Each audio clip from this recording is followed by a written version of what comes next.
Forum podcast. We're a show that guides leaders on how to elevate the workforce. We believe that people are at the heart of successful organizations, and a team member's well being, the rewards, career development, it's all essential to a happy, healthy, and highly productive workforce. So, this show discusses the practical and effective leadership strategies for top executives, senior professionals, and talent managers overall. So, first, we have many of our hosts that are on today. I want to talk about here. Sumit Singla has joined us from India. He's an experienced HR consultant dedicated to helping small and medium-sized enterprises globally. Then we also have Shar Miller with us today. So Shar Miller is a human resources consultant. She does a lot of work with the Rich Horvath Foundation. Rich Horvath. I'm sorry, I'm tripping up on that, Shar. So could you pronounce Rich's It's organization? Rich Horwath with the Strategic Thinking Institute. Yes, Thank you. Thank you very much. He's also a former speaker here. yes, yes. Rich is wonderful. So we'd have to have him on again as well soon. Yep. But today we have a wonderful new guest with us today, Scott Burns. So we're really privileged to have a seasoned leadership consultant that has and he's also an executive coach with the Leader's Legacy. Scott has 3 decades of enriching experience and has elevated the art of leadership across Fortune 500 companies and beyond, molding senior leaders in shaping strategic talent initiatives. So his profound insights are detailed in his international best-selling book, The Leader's Legacy, where he unpacks the tenets of how to distinguish that truly great talent in leaders. He's an official ICF certified coach, and Scott's approach is not just about enhancing skills, but also about forging leaders who can steer their teams through the complexities of today's digital landscapes. So I'm really excited about this discussion to dive into those pivotal strategies that will help virtual leadership with Scott, whose guidance is instrumental in transforming leadership paradigms for a connected world. So, welcome, Scott, to the show. Thank you very much. Yeah, it's good to be here. So, first of all, Scott, I mean, as we kind of dive into the topic here, I would love to hear a little bit about how you got into this business overall. I know that you spent a lot of time in the Fortune 500 and with ADP and so forth. So, can you tell us a little bit about your journey? Yeah. So I had, had, really the good fortune of working with leaders and leadership teams for really all of my career, going way back to my first internship, as a matter of fact, which is kind of nice. And I served as on several senior leadership teams and as a senior leader for the last 22, 24 years of my career or so. So primarily in Fortune 500 companies, came out of grad school and worked for the old Arthur Andersen and Andersen Consulting, and then with Hewitt, and the last 22 years as leadership development, organizational development, and HR exec for one of the, what I'd like to think is the premier HR organization out there, which is ADP, and had a chance to work with some really exceptional leaders on a daily basis. Made the decision to about 3 years ago to spend the last 20, 30 years of my career focused on what I am as passionate about as anything else, and curious about as anything else, is all things leadership. And I particularly am fascinated, and have always been fascinated, by understanding what the best leaders do to lead exceptionally well. So made a decision after 30 years in corporate America to start my own consulting and coaching firm called The Leader's Legacy. So I have good opportunity to work as an executive coach. I've been an executive coach for the better part of the last 17 years or so, and love it. It can have a tremendous impact individual leaders and their teams and their organizations by working and partnering with some strong leaders as an executive coach. I also am a consultant and leadership trainer, and also had the opportunity to publish my first book earlier this year in January called The Leader's Legacy, the 10 difference makers that set the great leaders apart. So found actually late in life how much how gratifying the writing process is. So I think I've got a few more books in me as well. So. Yeah, I bet. I mean, I know that Sumit is an avid writer, and we're working on our next book that we're going to be putting out here in the next year. So I love the writing process as well. It keeps you on top of your game, thinking about what are the new trends and so forth. But what really drove you to write your book, the Leader's Legacy? What was the inspiration there? What did you want to communicate? You know what? It's interesting. It kind of probably 10 or 12 years ago, back in napkins, scraps of paper, and other things, started kind of gathering some of my observations on what the best leaders do, and gathering some of the advice and counsel and coaching that I had provided to my executives, my leaders throughout the years, and then starting with that, as I started to take a look at that, I decided, it'd be nice to turn this into a book. So as I went through the writing process, the interesting thing that I found is that those leaders who led off the charts, particularly those that had the impact for the long run and created a legacy, I noticed that these leaders had a lot of the same traits and led in the same way as my grandfather led. I will tell you, my grandfather and I worked with some of the business world's most effective and impactful leaders out there. But my grandfather was the best leader I've ever met, and I learned a great deal from him. He was a mayor of our town. He was a highly successful businessman, very, very impactful leader. And the best leaders led in very, very similar way to what he led. They led with their values. They led with a tremendous amount of integrity. They understood the impact. They understand the impact of their leadership presence.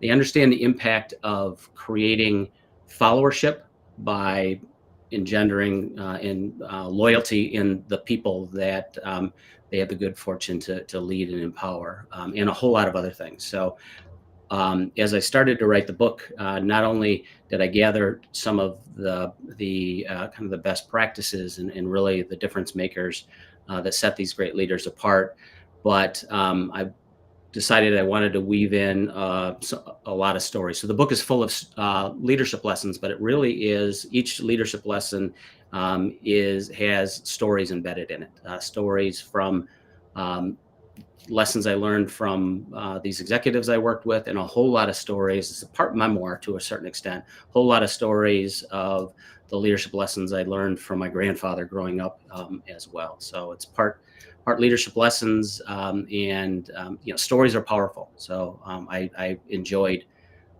reliving the stories and sharing the stories, but stories help us to really understand and apply the important lessons in our life. So the book is full of stories as well. I know we were talking before the session here. That's available on Amazon and Kindle, as well as the hardback copy and so forth. And so it's an exciting read. I'm looking forward to diving into it in detail. And so thank you. Yes. Yeah.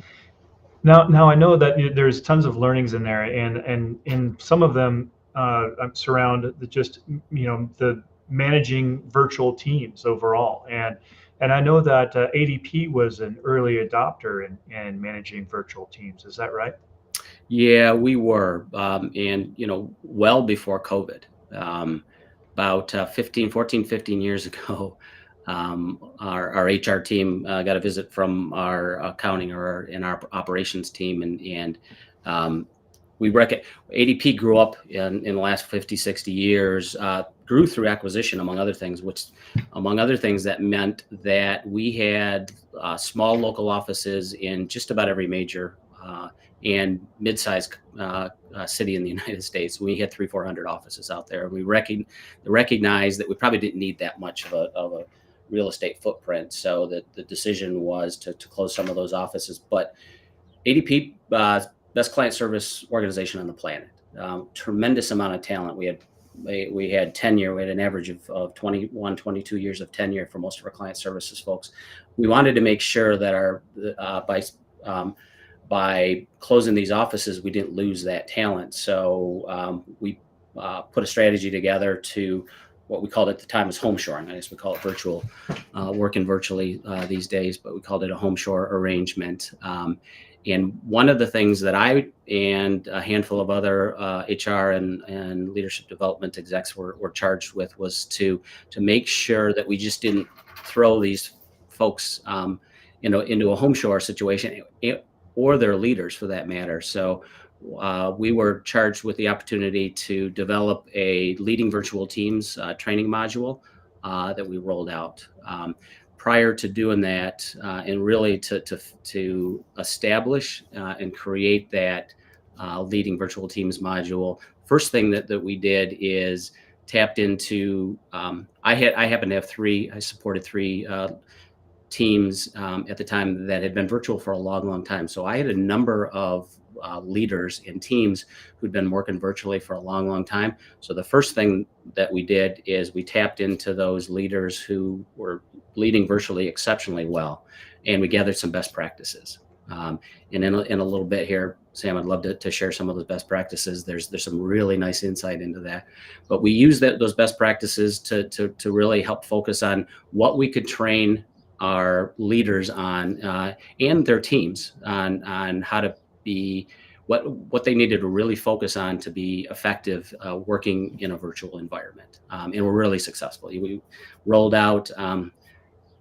the training to probably a couple thousand leaders across ADP, and I had the good fortune of leading probably 50 or 60 different training sessions, but had the real good fortune to help really build the module with some really talented leadership folks.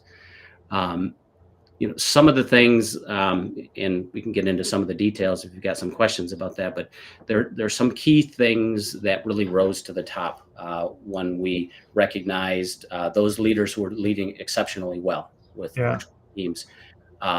And so we focused on that as we trained our folks and provided some resources.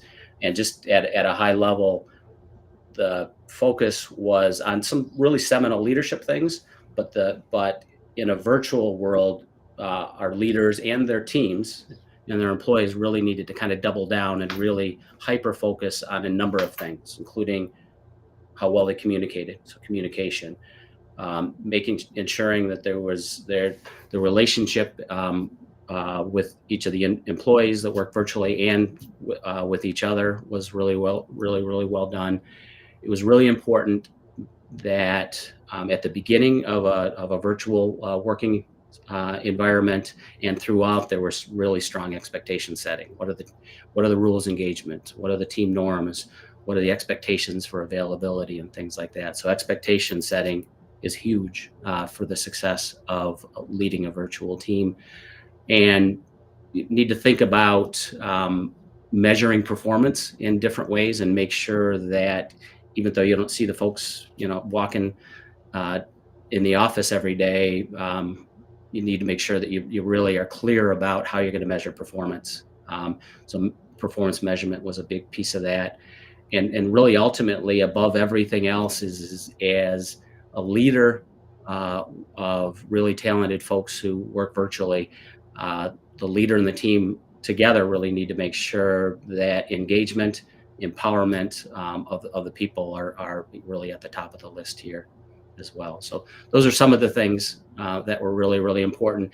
To wrap part of that up, one of the things that we made the decision to do is make sure that for each home shoring situation, for each virtual working situation at the beginning and throughout, we had the leader and the employee complete what we called at the time as a home shore working agreement. So really a document that addresses all those topics I just mentioned and proactively really addresses those, documents those, has a good conversation about how those things are going to work really well.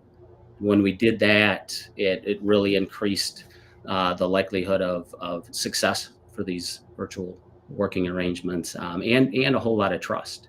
So you mentioned there, Scott, that you actually had a document that outlined responsibilities and how the working arrangement was going to take place between the employer and the employee. just to make sure things were really clear in that remote environment. Is that what you're saying? Yes. Yep. Okay. Yep. Great. Well, And it's documented, and it's an ongoing conversation between the leader and the employee. yeah. So I'd like to dive into those best practices, but first, just the first thing I'd like to kind of back up and talk about though is a lot of leaders out there right now are pulling their people back into the office. They're kind of going back into that old style of leadership that they had before the pandemic. Now, what's your thoughts of that? Is that something that you think that is the new trend forward, or is it a mistake? What are your thoughts there? Yeah, I would say it probably depends, on the situation of whether it's important or it's a good idea or not. The one thing that I would say is our virtual teams were extraordinarily successful.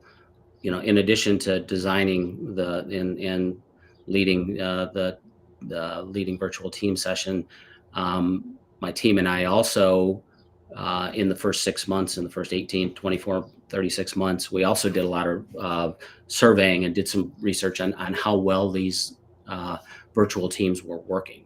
And one of the things that we found out along the way is those associates and those teams that were highly virtual actually had productivity that was a bit higher than folks that were working in the office. The engagement scores that we ran on a regular basis, the folks working virtually had higher engagement. The retention was off the chart. Very few people left when they were working from home. So these virtual teams worked really, really well.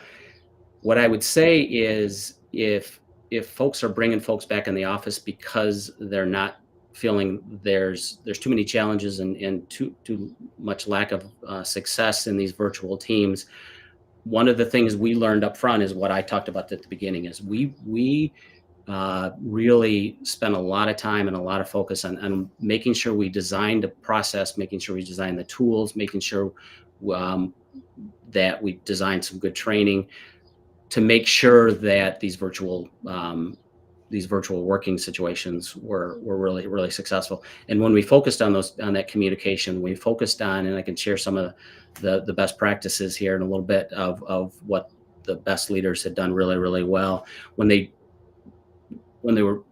our teams were very intentional about making sure that we created an environment and created expectations and followed through with those expectations really, really well, then the virtual teams worked, well. There certainly were some exceptions. There were some that didn't work as well, but putting some important things in place really increased the likelihood of success, and we had a whole lot of success with those teams that were working virtually. And they, part of what that allowed us to do, by the way, is not only 12, 15 years ago, a lot of home assuring, but what the success of our virtual teams allowed us to expand that and expanded. So one of the things we were able to do is to create virtual teams overseas as well, because we learned from what makes for a good working, virtual team, locally, and it allowed us to do some other things from a business perspective. So, I would say, if an organization understands that it's they've got a culture, or they've got a process or a set of procedures that work better if everyone is in the office, then think through that, and it might be the right decision. But if they're bringing people back in the office because it hasn't been working, I think there's an opportunity to really take a look and understand those things that can make a virtual working environment work really, really well. Right. Well, I do want to bring in Shar and Smit here, because there's two things, because I know Shar has a lot of background in the medical professions and hospitals and so forth, where remote work may not be possible. Yeah. And then also I want to hear from Smit, where in some cultures, remote work, even though that like in India, there's remote workers that we tap into from the U.S. and so forth. Business in India might be quite different. So let's start with you, Sumit. I mean, what is remote work really a thing in India? So yes and no.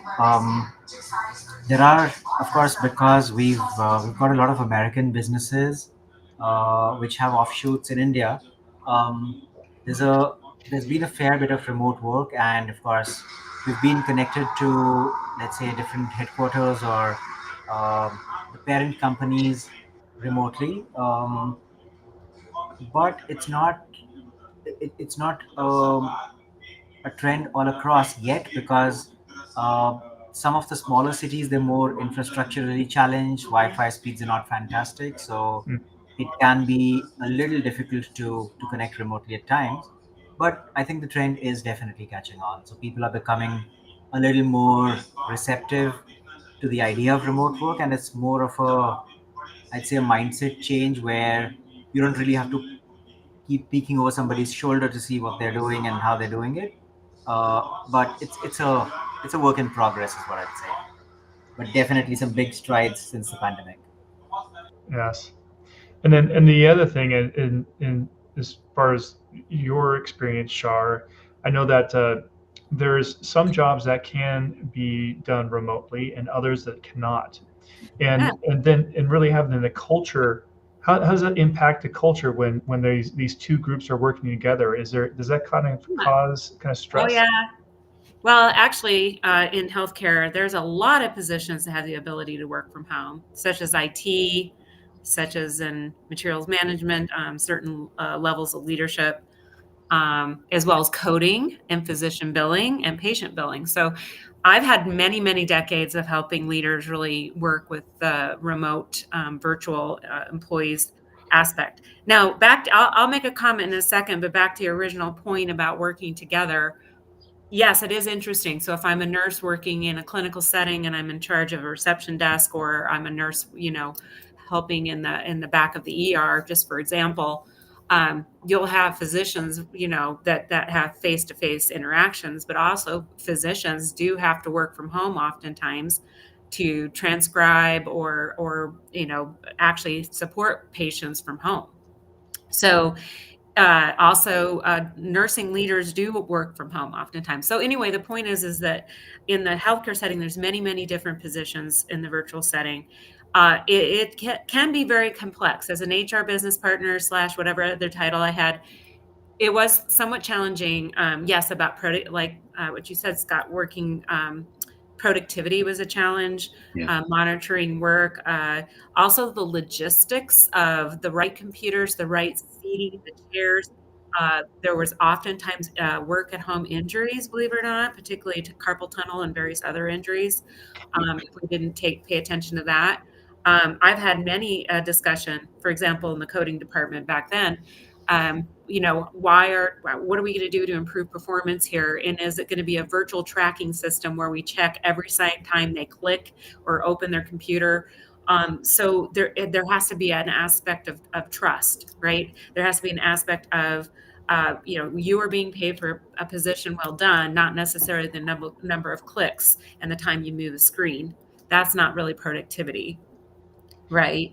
So, you and I, Scott, had some conversations about this. Yeah. And are you seeing a kind of a change in culture about the micromanagement aspect of managing a virtual team?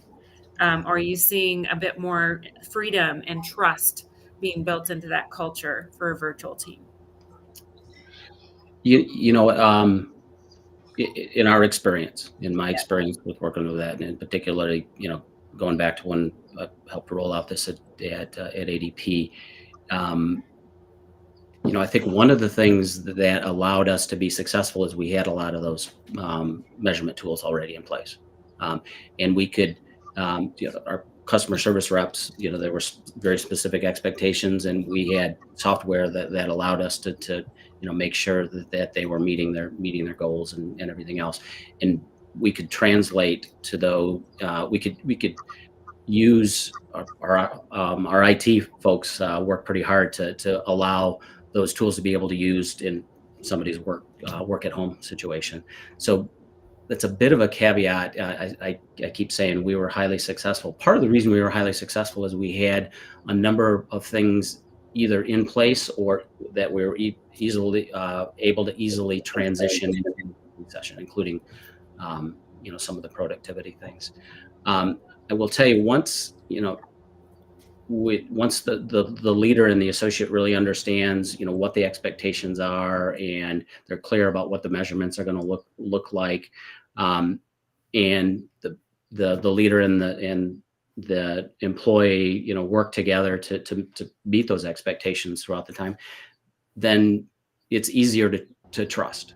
If you've got the measurements in place, and among other things, everyone's on the same page, and you're whether you're working at home or whether you're working in the office, what's expected. That you're going to have a conversation from time to time with your leader about how and why you're meeting those expectations along the way. So having some of those tools in place, and in addition to some of the process and procedures, allowed the trust to become almost natural, actually. Well, you and I had a conversation recently about ADP, and when I was running my own business, a pretty successful business, we utilized systems such as ADP. And even though I'm a chief HR officer and I have the skill set to run my own company, I appreciated that I could refer my leaders and managers to ADP and basically have that online support or that 1-800 number to call just for basic employee relations questions. So those platforms were really helpful. However, one of the things that some of my managers gave me feedback about was, for example, I want to be, as their founder of the company, owner of the company, accessible, even though I'm not technically running HR, and ADP was a great support. But the challenge is if my manager was out on the floor, a crisis happens, oftentimes a manager could just jet line to the corner office and say to their boss or their HR person, hey, I need your help right now. I'm having a bit of a crisis right now. So a lot of it is around that accessibility. And sometimes leaders get frustrated if they're calling a 1-800 number and waiting online forever to get that answer, because sometimes employee relations issues, no HR issue is a crisis, they say, right? That's what they say. However, I ran into a few of them in my day, by the way, but I ran into a few crises in my day. Well, right. They say that. And there are times, literally, as I used to get those texts and calls, and my beeper was going off over, Saturday night on the weekend from a manager in crisis. So the challenge, I think, from a leadership support in the virtual environment is these systems, be it virtual, ADP, be it whatever type of platform, the 1-800 numbers, the human aspect of really getting somebody to talk to you in an urgent situation, as you've experienced, Scott. So how do you see us managing that? Because, more and more virtual, the less time you're going to catch me on my phone, as you know. So how do we address that problem? Because I think that's a huge barrier to a successful virtual type of culture. Yeah, and I can speak to internally, internal as opposed to kind of an external, vendor relationship. But one of the things that we did and we learned along the way was we needed to make sure that we introduced this back before Zoom, or even before was popular and everything else. But what we recognized that we needed to introduce a number of different ways of accessing people. So in addition to email, we I think it was Same Time at the time, we started using an internal kind of texting system, and then we went to WebEx, and we went to other virtual things. So we actually put a lot of internally, we put a lot of new tools in place, and then set some expectations about how they were to be used. And I mentioned before the expectation documents up there, the agreements up there. The agreement at the beginning of a virtual, working situation, documents all what the expectations are, but just as importantly, the conversations that the leader and the conversations the teammates have with each other about being accessible and what the rules of engagement are, and you need to be just as accessible if you're working from home as if you were working in the office. Those conversations up front and then ongoing. And one of the things that we did is not only did we require each of our home shore leaders and employees to have that agreement conversation at the beginning of the home shore situation, but we also required a 30, 60, and 6-month check-in conversation to make sure that things were working well. That we agreed that if you're not on the phone and your manager calls you or your employee calls the manager and needs to get a hold of them, we've agreed that that's a priority, and you answer the phone, or if you can't answer the phone, send the internal text or try to reach folks in other places. So I think the expectation, easier said than done, and it wasn't 1,000% perfect all the time. We ran into challenges along the way, but setting those expectations and then continuing to inspect and have the conversations to make sure that those expectations, continued to be met was helpful a little bit. And the fact that there were multiple communication tools was helpful, I think, as well. So. Well, I know, Scott, you have a whole list of best practices to share. And for those that are listening in on the podcast, I mean, this will be available in the show notes. But Scott, can we go through some of those best practices? I'd like to make sure that we're covering all of them. There's a lot of rich detail we've been going through so far, but what else is there that we haven't talked about yet? Yeah, I can share, and I can actually share my screen if it's helpful. Yeah, that'd be great.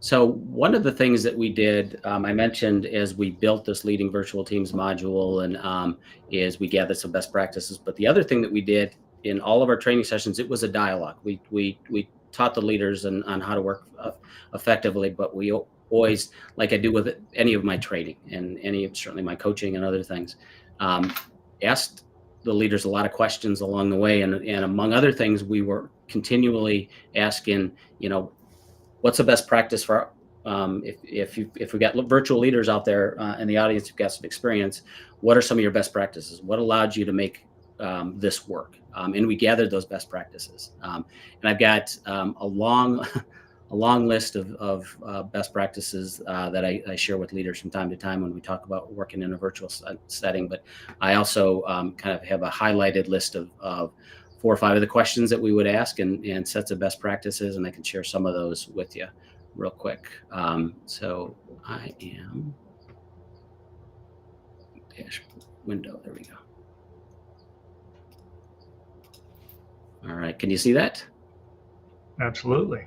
All right, so some of the best practices for managers who were off the charts did virtual leadership really, really well. One of the questions that we asked is we talked about this earlier. How do you maintain trust on a virtual team? And some of these, I'll repeat what I said earlier.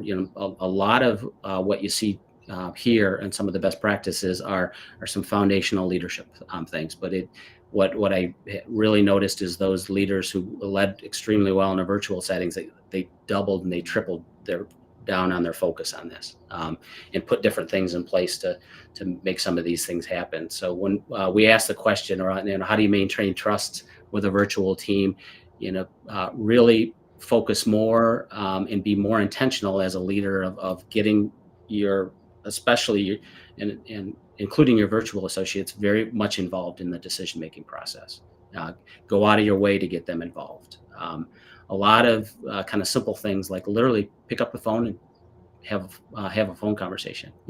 These relationships, part of it's interesting when we asked along the way in the first year or two with virtual employees, what some of their challenges are. One of the challenges are that there were some leaders in some teams who didn't feel like they had as much of a relationship with their teammates or with their leaders. So one way to do that is from the leaders who did it really, really well is they informally all the time picked up the phone and, they knew that Sally had a daughter who was, had a dance recital that week. So they pick up the phone and say, hey, how'd the recital go last night? And just the relationship is really, really important. And that's no different than if you were in the office walking around and, popping your head over the cubicle and having a conversation like that. So just a little bit more forethought for these leaders who are leading virtual to do that kinds of things. Yeah. The other thing that leaders had said is understanding your associates and what's important to them provides you some opportunities when you pick up the phone to have some really specific conversations with them. You talk a little bit, Shar, about some of the communication and staying in touch. One of the things, and I got this from one of our stellar general managers, he set the expectation with his leaders. So we had a lot of virtual teams here. He said, stop the email madness. There are times, when it makes sense, pick up the darn. He used some very colorful language when he said, pick up the phone, stop the email madness, which a lot of times makes sense. It's really tough because we all know this, particularly like my clinical leaders, they're expected to be on the floor all throughout the night, back to my ER environment. And yet every day they have 300, 400 emails. And then their executives, their vice presidents would want some beautiful, eloquent response. And, it's something that would take an hour to write. And then also include a PowerPoint for me that I can present to my CEOs tomorrow. And so my nursing leaders would say, yes, stop the email craziness. So I'm very passionate about that topic. It's keep it short, concise, and easy. Yep. Yeah. Concise is impactful if it makes sense to be smaller. The other thing about picking up the phone or, these days the internal text, the same times or the internal text messaging, I was not convinced when that first came out, but after a while I recognized you can do a nice job with some of these internal texting as well.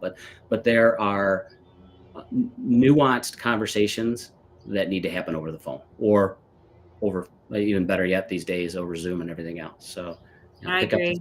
Pick up the phone. Yeah, we've all been there where our tone kind of came across. We were just busy, blip, blip. And then, or there's times we've all maybe got a message that came through and we were in the middle of something completely, we forgot about the little message. Yep. Tone is huge. You can't really do tone in email, by the way, but you can. Unless you write in all caps with big exclamation marks. Which is the wrong tone. That's the yelling part, right? So some other things. How do you maintain trust? One manager said, "Hey, I do three things: recognition. And you got to again be more mindful, more thoughtful, more proactive about recognition of folks that happen to be working from home or we keep talking about home shoring here. We had a lot of teams who had leaders that worked in the LA office and associates that worked in the Nebraska office, for example. So it's the same kind of a thing. And establishing trust is making sure you provide recognition on a regular basis. This is pretty straightforward. Your employees know if you care and if you're being genuine. And that's the same if you're in the office together or virtually. But making sure that you show that you care is pretty important. The listening part, and that's that. I write about that quite a bit in the book. The best leaders out there, and there's been a few studies out there who talk about some of the key traits of the best CEOs in the country right now. What are and the one trait that raises to the top in terms of effective CEOs is their ability to listen.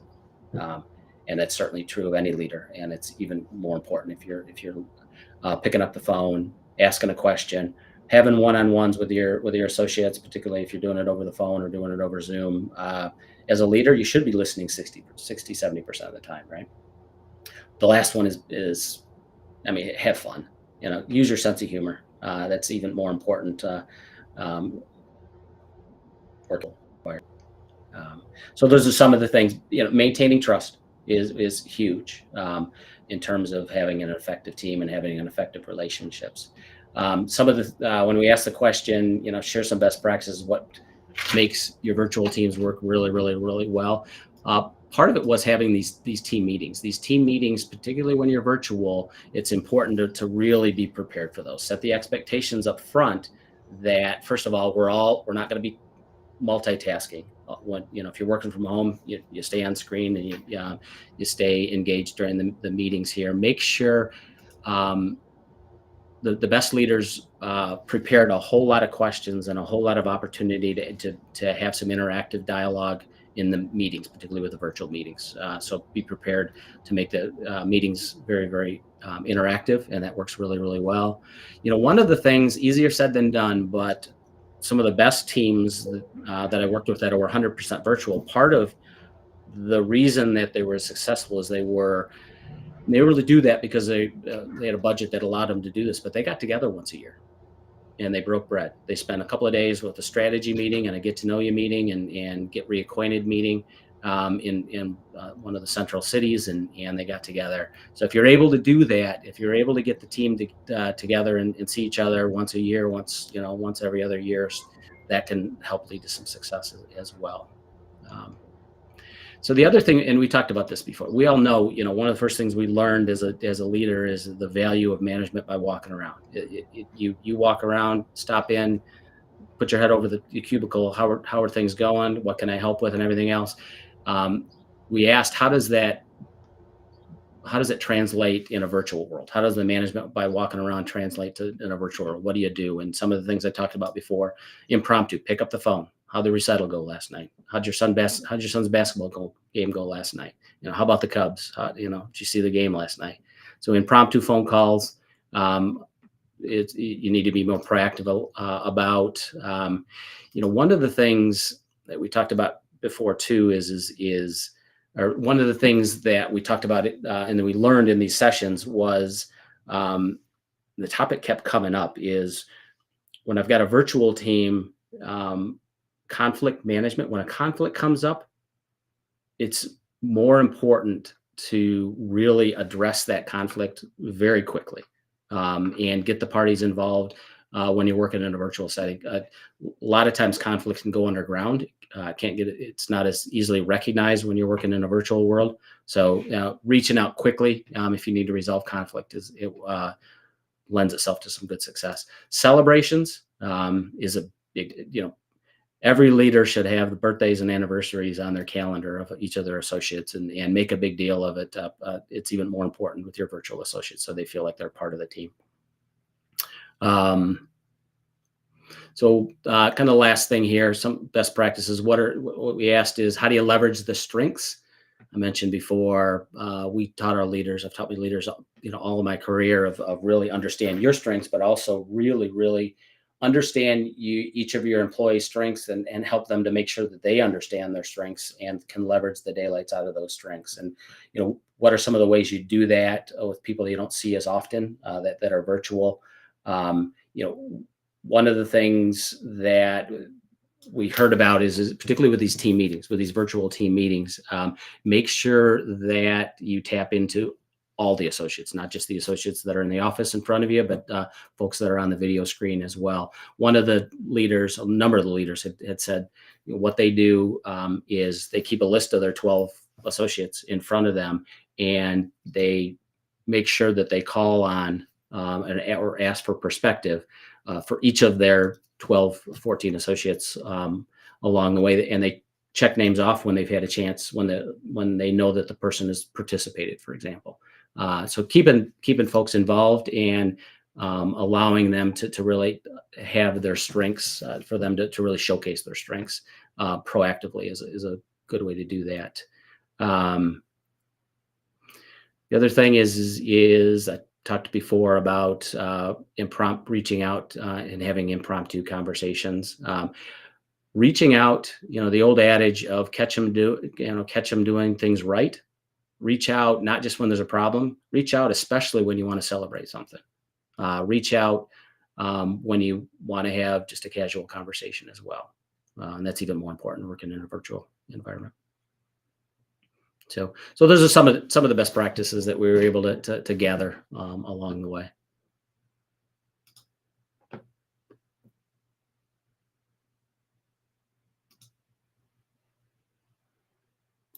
Oh, Sam, I don't think we can hear you. Thanks, Shar. There we So perfect. Thanks for sharing that in detail with us. I mean, there's a lot of good learnings in there, and I'm excited to share the document with our listening audience here. I think that they'll find a lot of great meat there. So if you're on the podcast, please look in the show notes. We'll be able to show Scott's learnings there, and most importantly, if you have questions, please reach out to Scott. And so as we've gone through a lot of the conversation here today, Scott, what are the top things that you want our leaders and listeners out there to be thinking about when it comes to I'll mention one thing that I haven't had a chance to mention yet. And Shar, you mentioned there are some situations that lend themselves to working virtually and successfully, and others that may not as well. One of the learnings that I had that we learned along the way is one audience that benefits the most from working in an office and working environment are new grads. Folks that are coming right out of school, it's their first job. They've got a lot of learning of informal, the informal culture, the informal, questions behind the questions and other things. Those are folks, and there are companies that have new grads come out and have a hybrid or working virtually. What we've seen, and this has been supported with other research that I've done over the years, is the new grads don't always benefit from having a working out of the office, whatever. So that's just one thing to kind of keep in mind because of the acculturation and learnings that happen there.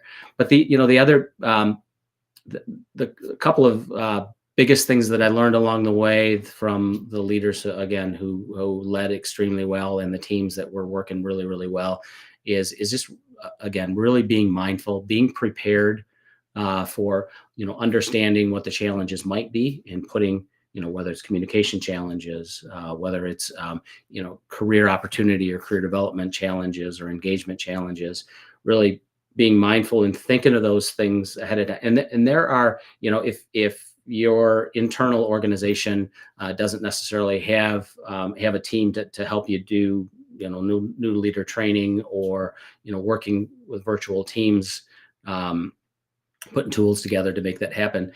There certainly are external, or consulting organizations that can help you to do that. There's executive coaches that can help you to do that along the way. So if to be successful, don't hesitate to tap into some good resources out there for some folks that have been who have seen some success along the way, and help leaders to be successful at leading virtual teams.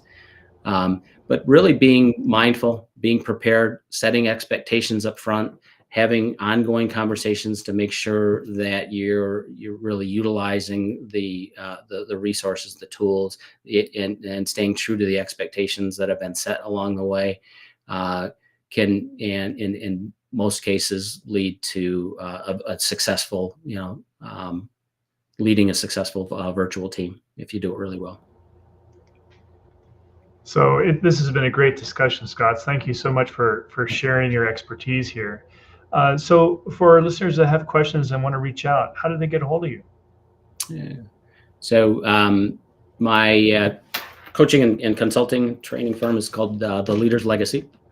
My book is also called The Leader's Legacy, not by coincidence. And I've got an email address of you can get a hold of me by my email address, which is leadership.sf. So S is in Scott, F is in Frederick. Frederick is my grandfather's name, by the way. So leadership.sfburns, B-U-R-N-S, at yahoo.com is a good way to get a hold of me. My website has got some really good information about what we offer from a training and a coaching and a consulting perspective.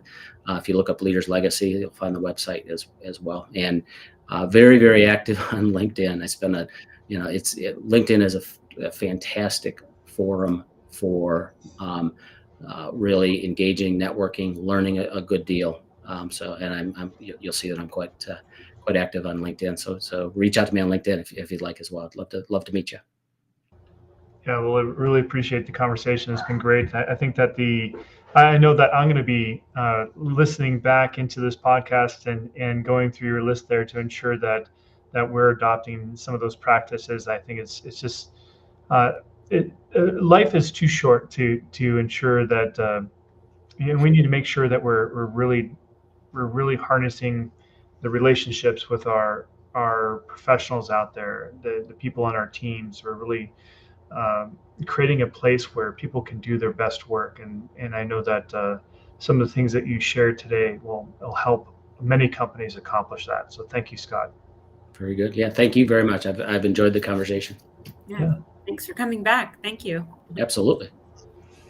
Well, Thank you, Scott. Thanks everyone for tuning in today and to the People Strategy Forum, and we'll see you next